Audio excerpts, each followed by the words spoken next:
के मैदान में बल्कि खेल के मैदान में।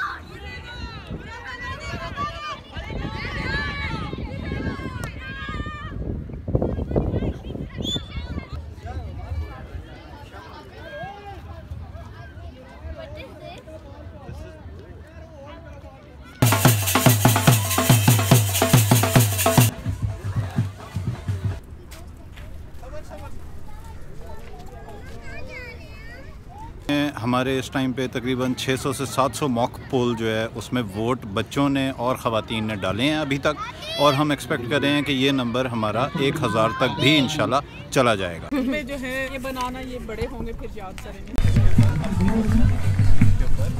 स्टैंप लगा के पहला फोल्ड आपने इस तरह देना है, उसके बाद फोल्ड करके सामने बॉक्स में डाल देना।